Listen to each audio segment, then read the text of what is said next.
Hello, I'm Danny Bateman, and this presentation is on building resilience. I've subtitled it Thriving Amid Adversity. I know we all face adversity, particularly this past little while. So you may feel a little stressed. Are you stressed?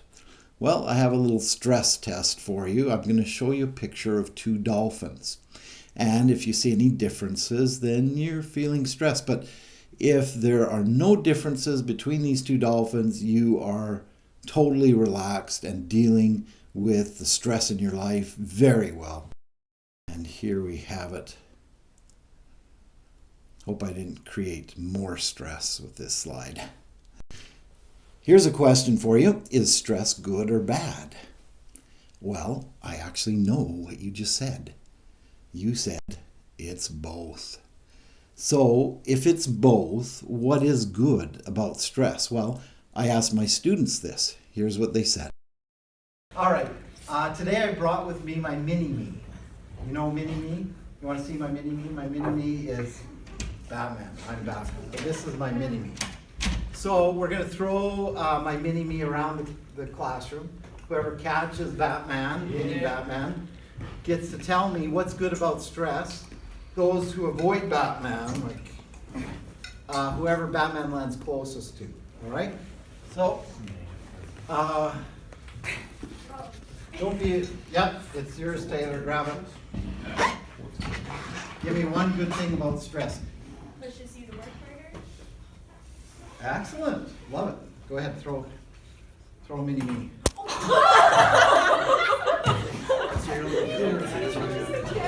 Nick. It helps you put your best foot forward in a real life situation, I suppose. Yeah, I like that one. It's one I hadn't thought of. Go ahead. Don't hit me, please. Don't. By the way, Nick. Yeah, I'm proud of you for throwing it to Justin, not at Justin. Okay? So I think it can make you meet deadlines because you're stressed about it, like the night before. Sorry. All-nighter. Thank you. Go ahead, Joshua.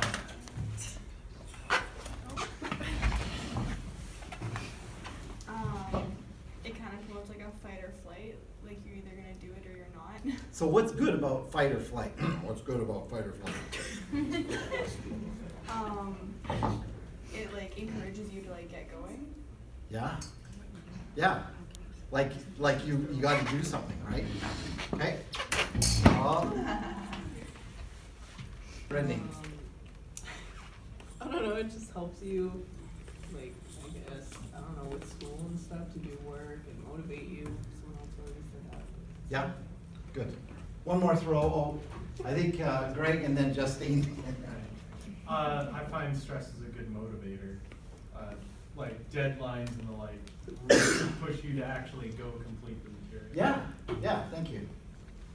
And last but not least, Justine. If there's too much stress in your life, it's a good indicator of when things are wrong, or like if you're trying to balance too much in your life, or if something isn't right, it's a good way of showing you, like, it's your body's natural response to a threat. So I love that. It kind of gives you feedback that maybe you're taking on a little too much, maybe you're overwhelmed. That's something else I hadn't thought of, so thank you very much. You just keep Batman for a little while. Here's the things that I came up with. I thought, as you did, that stress can help us perform better, it helps us learn and grow. Stress comes because of purpose. Think about that. The only time we have stress is when there is some sort of purpose involved. Now, not always, because I'm going to talk about this, but most often, purpose can provide meaning in our lives. Not always. Oh, you got to be kidding. Anyway, meaning can bring joy, and so this stress can be a path to fulfillment and joy, and we'll talk about that. It can create feelings of accomplishment. It can, when it's over, there can be huge, great feelings of release. And this is how many have described what eustress is. Eustress, I'll put it up on the PowerPoint. But eustress is when stress is positive. And stress is positive when you hit a peak and then you come down. And so you always have to come down for stress to be positive. Last but not least, it can help us build resilience. Now, what do I mean by resilience?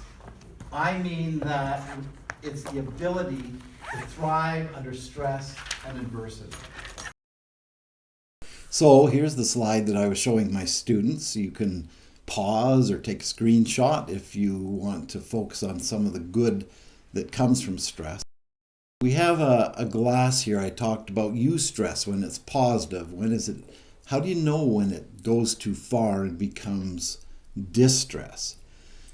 Well, we all know about perspective. Perspective is the key to building resiliency. Is the glass half full or is it half empty? Maybe you've heard of the third perspective of the half empty, half full glass, and that perspective is, hey, you're lucky to even have a glass. Right, sometimes we need to look at life just a little bit differently, and my goal for this workshop is actually to help you see adversity from a different perspective and to be able to be more resilient by seeing things that you hadn't seen before. It's much as Sean Acker says in a presentation he does in a TED Talk.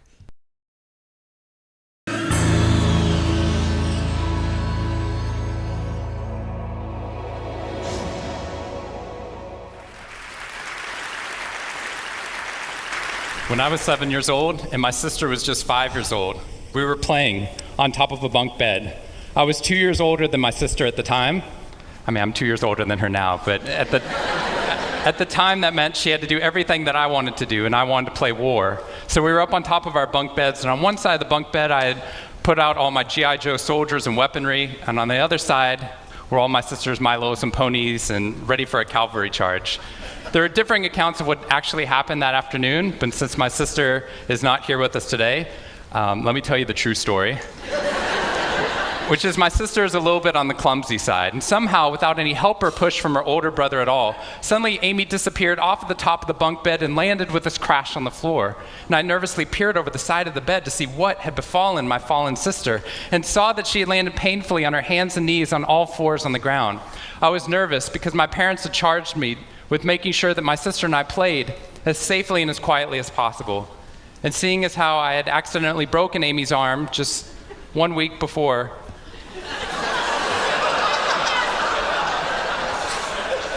heroically pushing her out of the way of an oncoming imaginary sniper bullet, for which I have yet to be thanked. I was trying as hard as I could. She didn't even see it coming. I was trying as hard as I could to be on my best behavior, and I saw my sister's face this wail of pain and suffering and surprise, threatening to erupt from her mouth and threatening to wake my parents from the long winter's nap for which they had settled. So I did the only thing my little frantic 7-year-old brain could think to do to avert this tragedy. If you have children, you've seen this hundreds of times before. I said, Amy, wait, don't cry, don't cry. Did you see how you landed? No human lands on all fours like that. Amy, I think this means you're a unicorn. Now that was cheating, because there's nothing in the world my sister would want more than not to be Amy the hurt 5-year-old little sister, but Amy the special unicorn. Of course, this was an option that was open to her brain at no point in the past, and you could see on my poor, manipulated sister's face conflict, as her little brain attempted to devote resources to feeling the pain and suffering surprise she just experienced, or contemplating her newfound identity as a unicorn. And the latter won out. Instead of crying, instead of ceasing our play, instead of waking my parents with all the negative consequences that would have ensued for me, instead, a smile spread across her face, and she scrambled right back up onto the bunk bed with all the grace of a baby unicorn. With one broken leg. What we stumbled across at this tender age of just 5 and 7, we had no idea at the time, was something that was going to be at the vanguard of a scientific revolution occurring 2 decades later in the way that we look at the human brain. What we had stumbled across is something called positive psychology, which is the reason that I'm here today and the reason that I wake up every morning. I hope you've heard of positive psychology. Sean goes on to talk about how 90% of our long-term happiness is predicted not by the external world, but by the way our brains process the world, much as his sister had a different perspective that allowed her to be more resilient. And we can have different perspectives that help us to be more resilient. I'll give you some of those perspectives in this workshop. Joy that we feel has little to do with the circumstances of our lives and everything to do with the focus of our lives. What is it that we focus on? And that can determine our level of resiliency. So what are we to focus on? Sean Acker, in his TED Talk, goes on to say 75% of job successes are predicted by your optimism levels, your social support, your ability to see stress as a challenge instead of a threat. Here's some clues, but I'm going to speak about 4 very important things to focus on later. But before we leave this section about perspective, let me show you some different perspectives.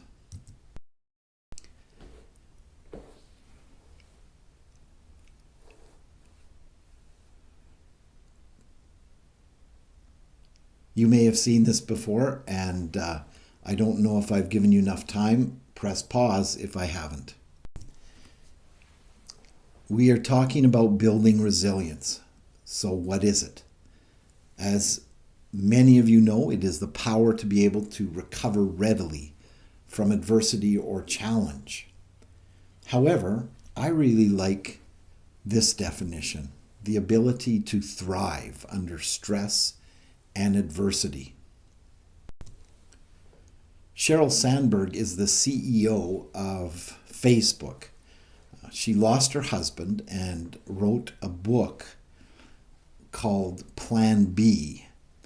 She gave a speech to UC Berkeley, and in this speech she said the following: "You are not born with a fixed amount of resilience. Like a muscle, you can build it up, draw on it when you need it. In that process, you'll figure out who you really are, and you just might become the very best version of yourself." So if it is a muscle that we can build, how do we strengthen that muscle? How do we build our resilience? I would recommend that you pause the presentation and think of your own answers to this question. I have 4 very important answers to building resilience that I will share with you. But we've learned from brain research that if we fire up the dendrites around the subject we are teaching our students, that the best way to learn is to add new knowledge to the old. That way the new knowledge has a place for it to go. And so please pause and consider your answer to this question before I give you mine. So here is the answer. We build and strengthen our resilience through grit, gratitude, meaning, and relationships. These are all based on a plethora of research. What is grit? Grit is the ability to persevere, self-regulate, or delay gratification. It's also called hardiness or stick-to-itiveness. Again, there's been a lot of studies on hardiness, and as teachers, we're very familiar with grit. We start off the school year, and a lot of our motivation comes from grit.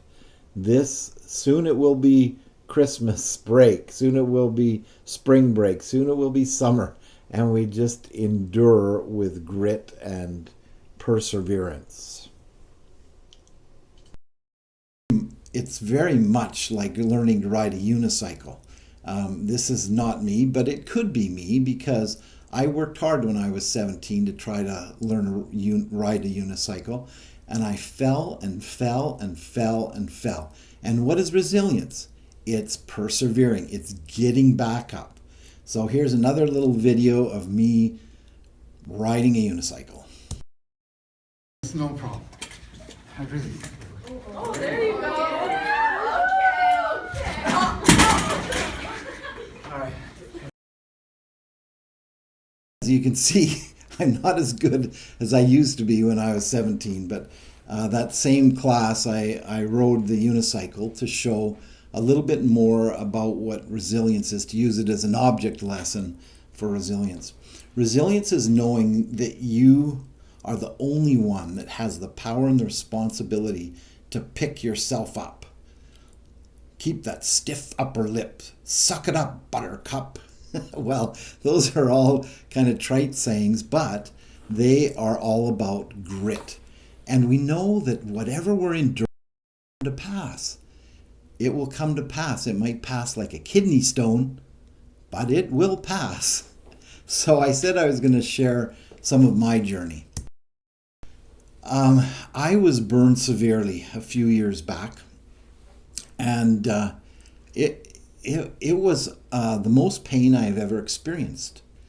But I got through it with grit. I was in the hospital, and my face, arms, and legs were severely burned.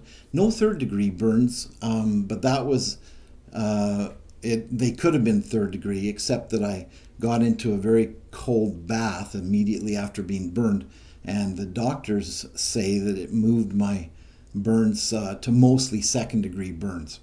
However, second-degree burns hurt more. They may not do as much damage to your skin, but they certainly hurt. And I had to remember that things will not always be this way. And this is an interesting quote, to remember that in the good times and to savor the good times. We've all heard the saying, some of your hardest times, as you think back, I'm sure you recognize some of the hardest times lead to some of the greatest moments of your life, greatest accomplishments of your life. They lead to great things, as I'm going to talk about later.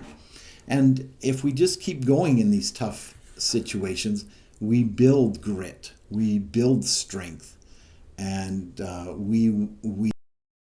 I truly believe that everything that happens to us is a gift that builds our character. All of life's challenges are an opportunity to grow.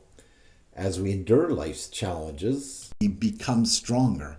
As Sheryl Sandberg said, we build that muscle of resilience.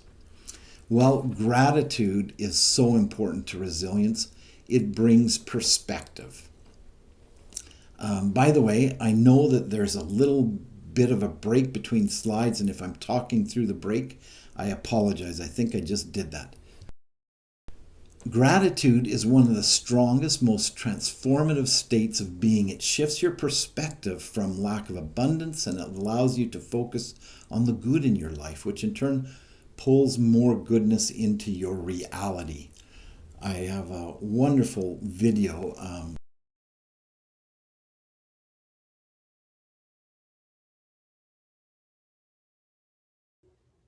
When life sucks you under, you can kick against the bottom, find the surface, and breathe again.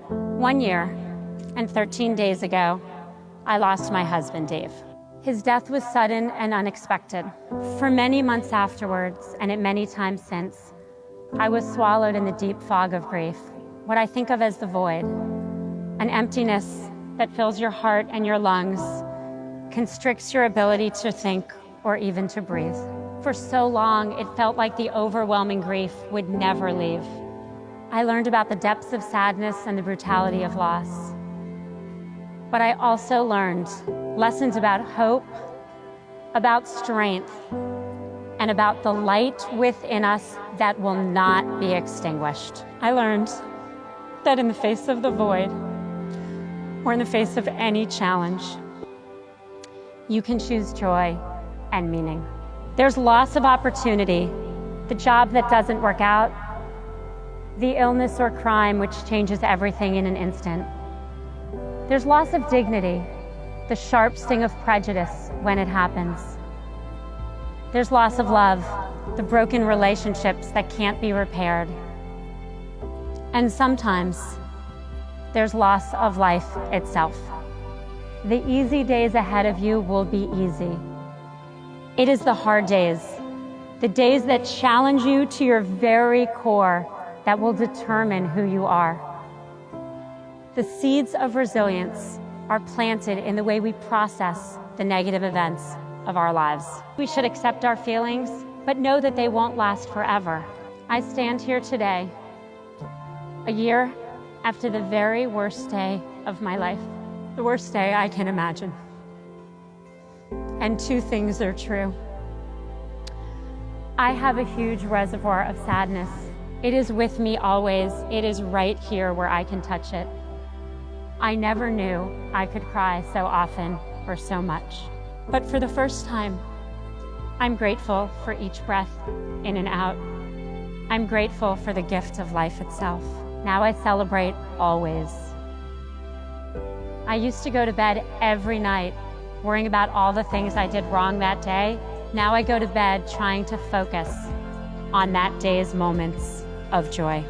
Finding gratitude and appreciation is key to resilience.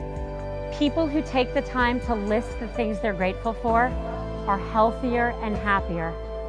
My New Year's resolution this year is to, before I go to bed, write down 3 moments of joy. And this really simple practice has changed my life, because no matter what happens each day, I go to bed thinking of something cheerful. Try it. Deep within you is the ability to learn and grow. You are not born with a fixed amount of resilience. It's a muscle. You can build it up and then draw on it when you need it. And in that process, you figure out who you really are, and you just might become the very best version of yourself. I'll give you a few seconds to read this. Isn't it true that gratitude can bring joy and peace into our lives? What does gratitude do for us? As Sheryl Sandberg mentioned, it does a lot. Shields us from negativity, makes us 25% happier. I think it's much more in my experience. Rewires your brain, eliminates stress, heals, improves sleep, boosts self-esteem and performance, enhances the law of attraction. Ooh, that's a good one. And improves relationships. I really think that it is a huge key to both resilience and happiness. So I would encourage you to take a moment and ponder some of the things you're grateful for right now.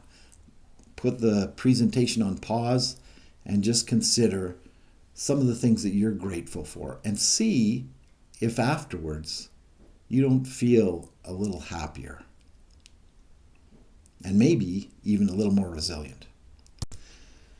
So the next part of my journey is finding meaning. This is the why of the struggle, the suffering, and the adversity.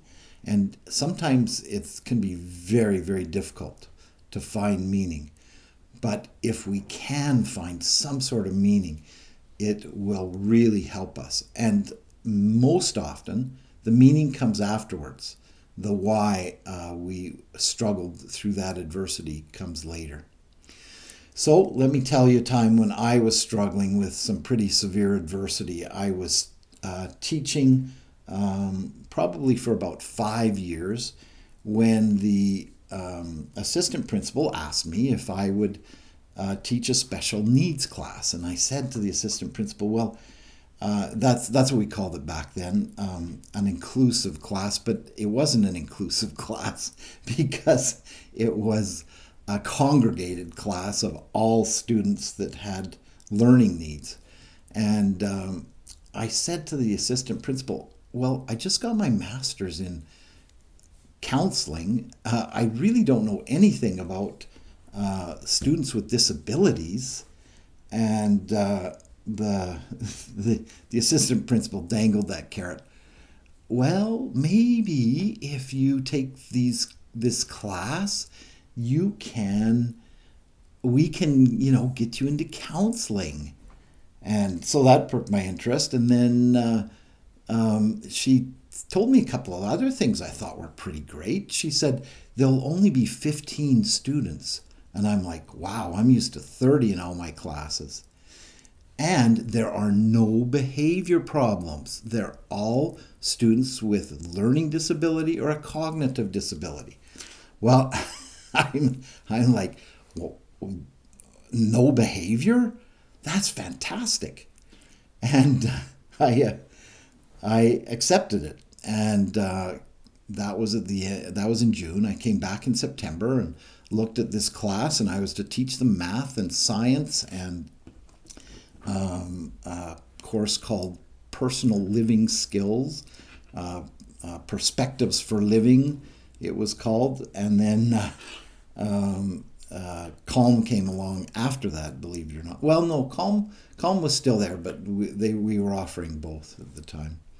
Anyway, so I looked at this class list, and it had 36 students on it.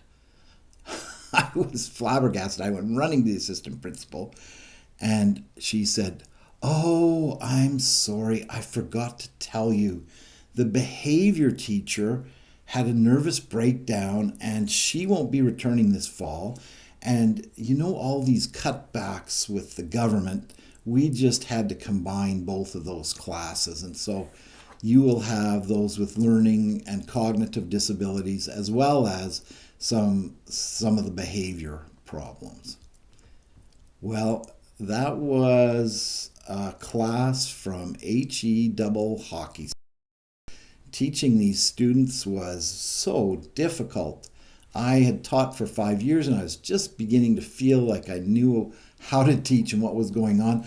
I found these students with cognitive disabilities learned really fast when they observed the behavior of the behavior students. I would put my head down, and these students with learning disabilities and cognitive disabilities, they really needed personal one-on-one. Well, as soon as I'd put my head down to help them one-on-one, a fire would break out. And I don't just mean figuratively, although I do mean figuratively. I mean literally, like sometimes, twice during that year, one student lit another on fire. Another time the garbage can started on fire. You know, who knows how that happened. So I was really struggling with this. And my uncle, who's a teacher, said, "Have you read Man's Search for Meaning by Viktor Frankl?" I'm like, "No, I'll read it." So I read the book, and it really helped a lot.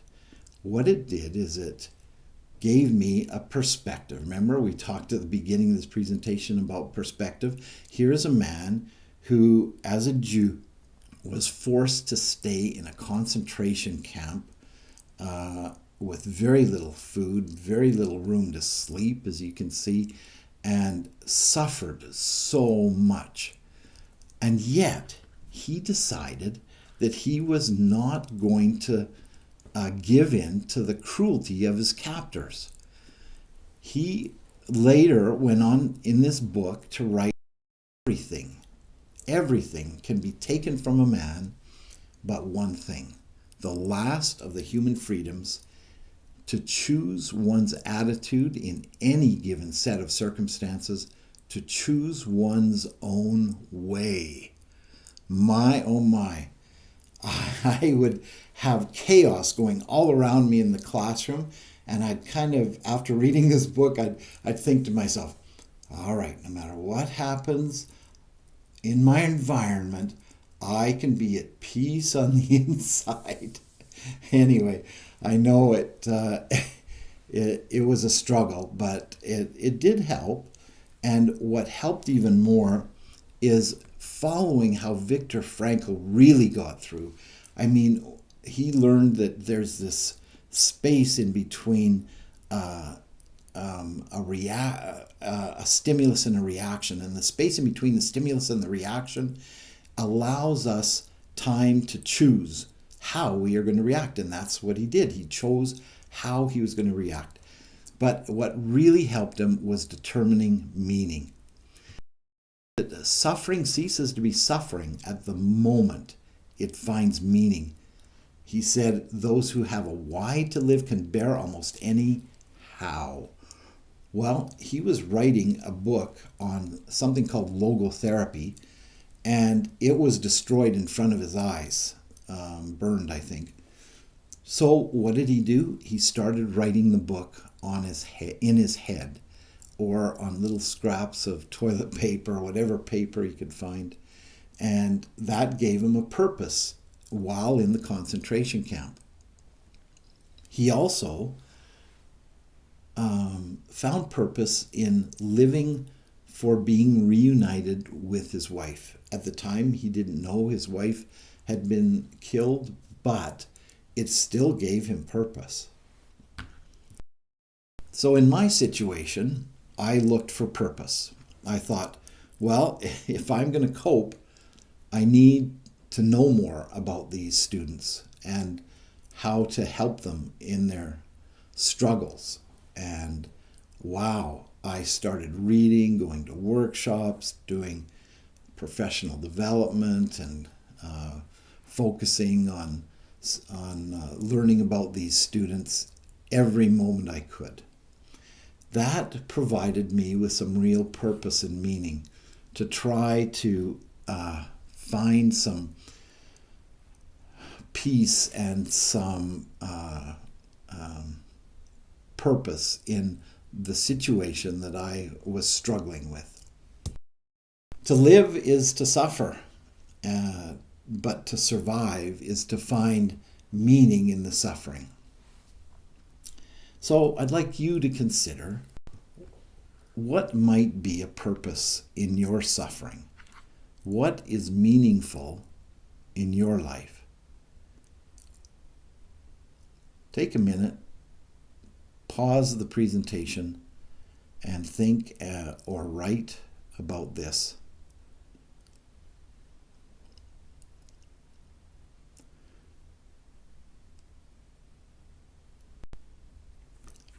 Well, the last thing that we can focus on to build resiliency is relationships.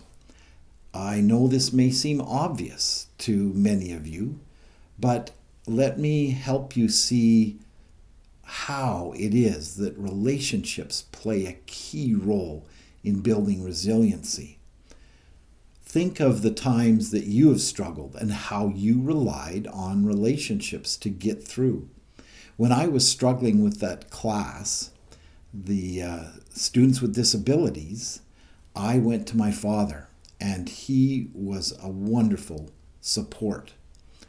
I shared every day with my wife, and her love really helped me get through. I had belonging with my staff. I felt like I belonged. Now, I know many other times I taught in 6 different schools, and sometimes it was wonderful, but not always. But any kind of belonging, be it a church congregation, with your staff, these 4 things really are crucial in building resiliency and coping, basically. But also, and of course, it's not just any relationship. It is a positive relationship, often a reciprocal relationship that helps us build resiliency or helps us to be resilient. This is so crucial. It's been studied time after time that it is the number one factor in coping. A very important study of students who were at risk in Hawaii determined that the relationship with an adult, any adult, was the key factor for students coping and being able to have the skills they needed to be resilient.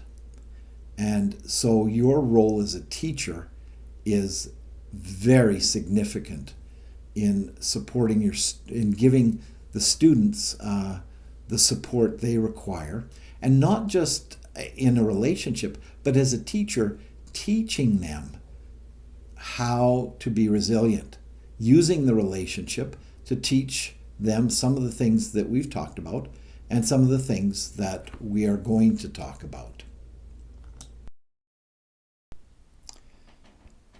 In relationships, it's very important to remember the following. Never let a problem to be solved, or in our case, a challenge to be overcome, become more important than a person to be loved, by Thomas S. Monson. I love this quote by Carl Jung. The meeting of two personalities is like the contact of two chemical substances. If there is any reaction, both are transformed. Isn't it wonderful the way our students transform us? Isn't it wonderful the way we transform our students? And sometimes there's just a fantastic chemical reaction. Other times it's a bit of a fizzle, but sometimes it's just amazing. And we both know this, don't we? Because we have experienced this chemistry, so to speak, with our students. They are so easily led by our enthusiasm. They are so easily influenced. And if we are happy, they are happy. If we are sad, they are sad. Let me prove it to you. Public transport. A place where we want to be left alone, together. We listen to music, read our paper, and we daydream. In fact, we behave far from social on public transport, and we certainly don't look happy. Coca-Cola wanted to change that and turn subway faces into smiling ones. So we did a branded social experiment on the Antwerp subway. We hired a laughing expert with a crystal clear plan. Make commuters laugh their heads off and interact with each other.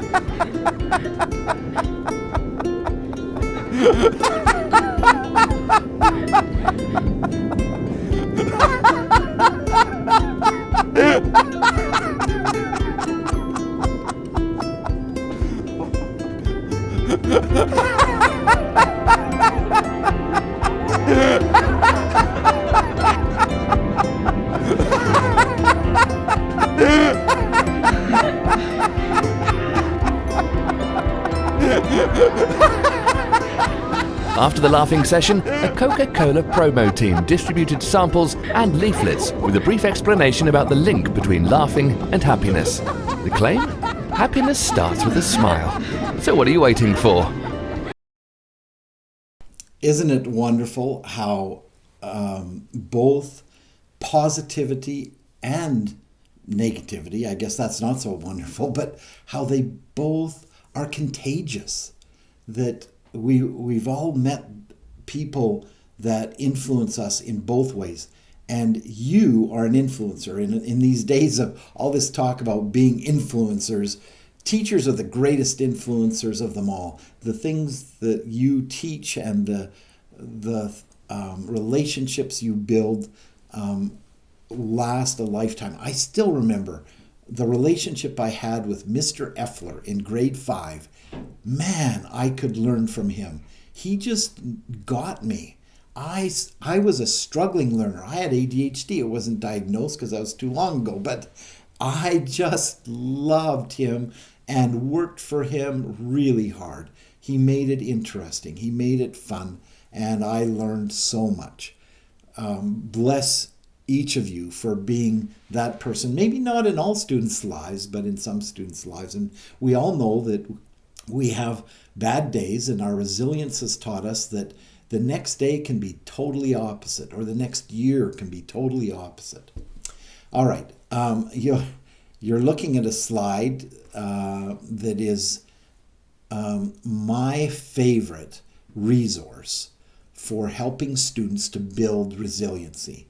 It's called Reclaiming Youth at Risk by Larry Bendrow, Martin Brokenleg, Steve Van Bokeren. Anyway, they talk about the circle of courage.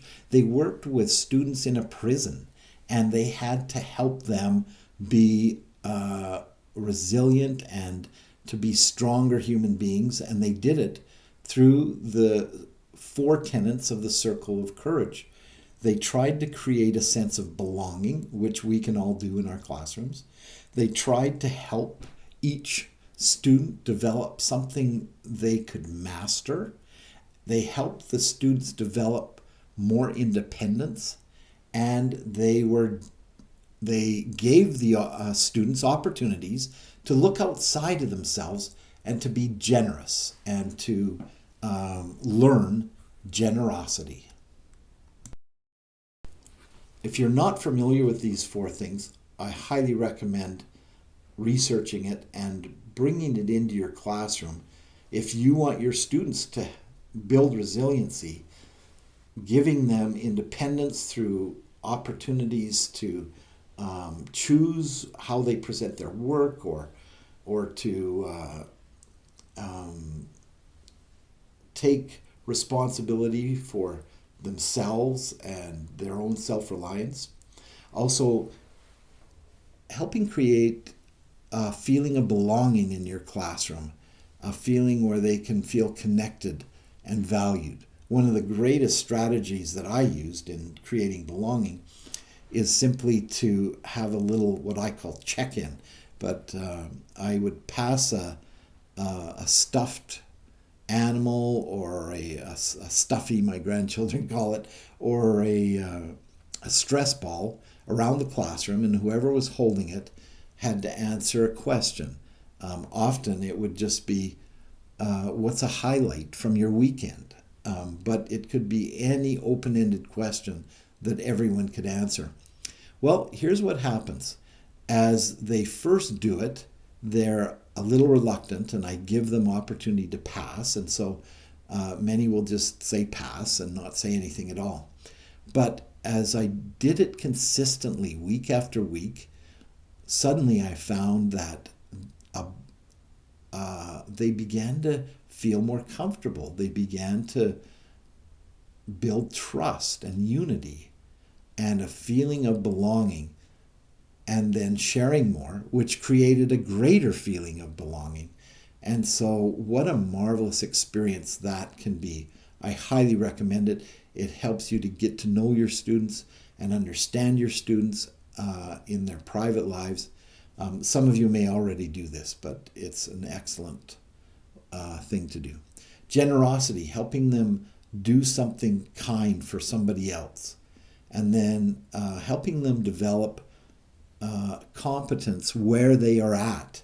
Sometimes they may struggle, and so helping them develop competence. I'm reminded of the story of a teacher who asked a student to read, and all the students at the same time said, he can't read, don't ask him to read. And the teacher talked to this student after class and said, would you like a little help with your reading? And he met with the student at noon hours and helped that student just learn to read one paragraph. That's it, just one paragraph. So the student learned to read just the one paragraph. Well, a few weeks later, they were reading and taking turns, and it got to this student's turn to read, and all the students said, he can't read. And the student looked down at what he was to read, and it was the paragraph that he had learned. So just that little bit of confidence, being able to actually read in front of his peers, gave him the confidence to keep trying and keep learning how to read. That is the power of mastery. That is the power. Mastery can really help us to feel that we've been through it and come out the other side of resilience with a reward. Riding my unicycle, I worked hard to try to develop that skill. It was a struggle. It took resilience. But when I could ride it, wow, what a great feeling of resilience. The 2 most important days in your life are the day that you were born and the day that you find out why. Earlier, I asked you to consider what is your purpose. Well, I would like to share with you the purpose of my life. I found some inspiration in a very unlikely place, the Hard Rock Cafe. I had a group of students who I took to London, and we walked into the Hard Rock Cafe in London, and I looked up on the wall and it said, "Love all, serve all." So I took that into my purpose of life, but I had a couple of other things and I just added them. The motto I adopted for the purpose of my life is love all, serve all, learn all, and of course, be well enough to do the above. So you'll notice these align very well with Martin Brokenleg's circle of courage, where love all is similar to belonging, serve all, generosity, learn all, mastery, and then independence. Please consider what is important to you and what can you do to focus your life on those things that are important to you. I invite you to pause the presentation and think about these questions.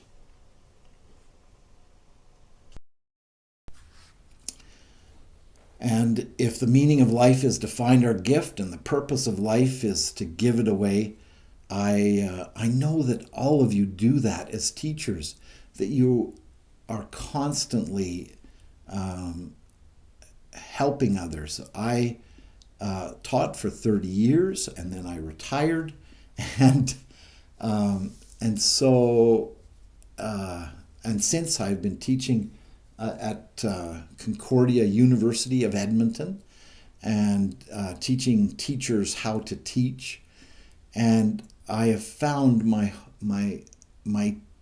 gap in between those two jobs, teaching for the Edmonton Public School Board and teaching for Concordia. There was a year in between those two jobs, and during that year I really struggled with purpose and what, I had a lot of fun.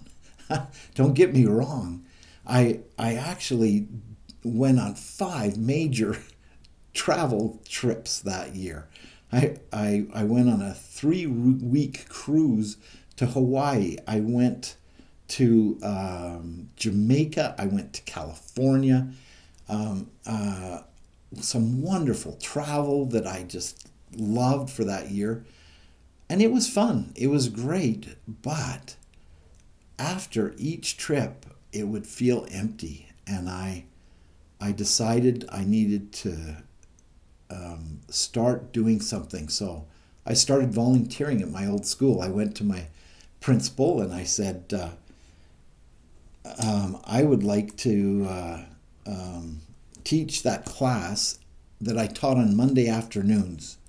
And the principal said, "Well, I can't pay you." And I said, "That's okay. I'll do it as a volunteer." He said, "Great, sure." And so what I did is I taught students with cognitive disabilities how to make the transition from school to a job. Now, is that a wonderful job or not? I just loved it. I'd been doing it for 7 years before I retired.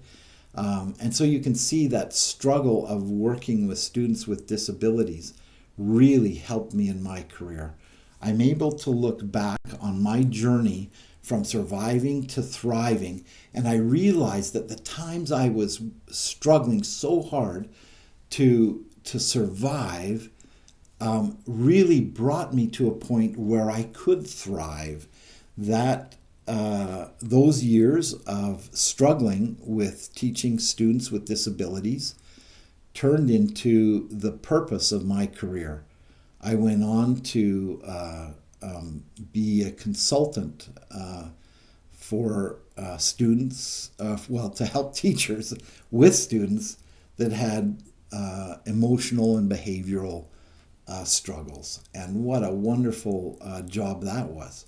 And so my journey has had purpose I can look back and I can see purpose in the times that I needed to use these keys of grit, gratitude, meaning, and relationships. And often, as I said before, the meaning comes afterwards. What a wonderful journey I have enjoyed in my career. And I recommend that as you struggle with things, that if you will try to find some sort of meaning, if you will seek to be grateful, and if you will develop relationships and even go outside of yourself in your relationships, I promise that you will develop resilience, and you can help your students to do exactly the same thing. I am so very grateful that you gave up an hour of your time to listen to this presentation.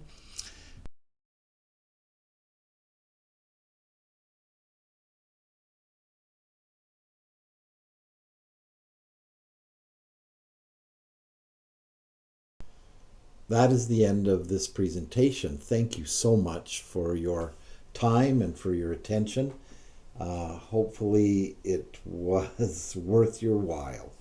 If you're interested in other workshops or having this workshop presented at a professional development day at your school, you can find out more information about my workshops and about me at dannybateman.com. There's also information for you to contact me. I have other workshops: how to be happier, eradicate apathy, my life as a student with ADHD, and staying sane for teachers.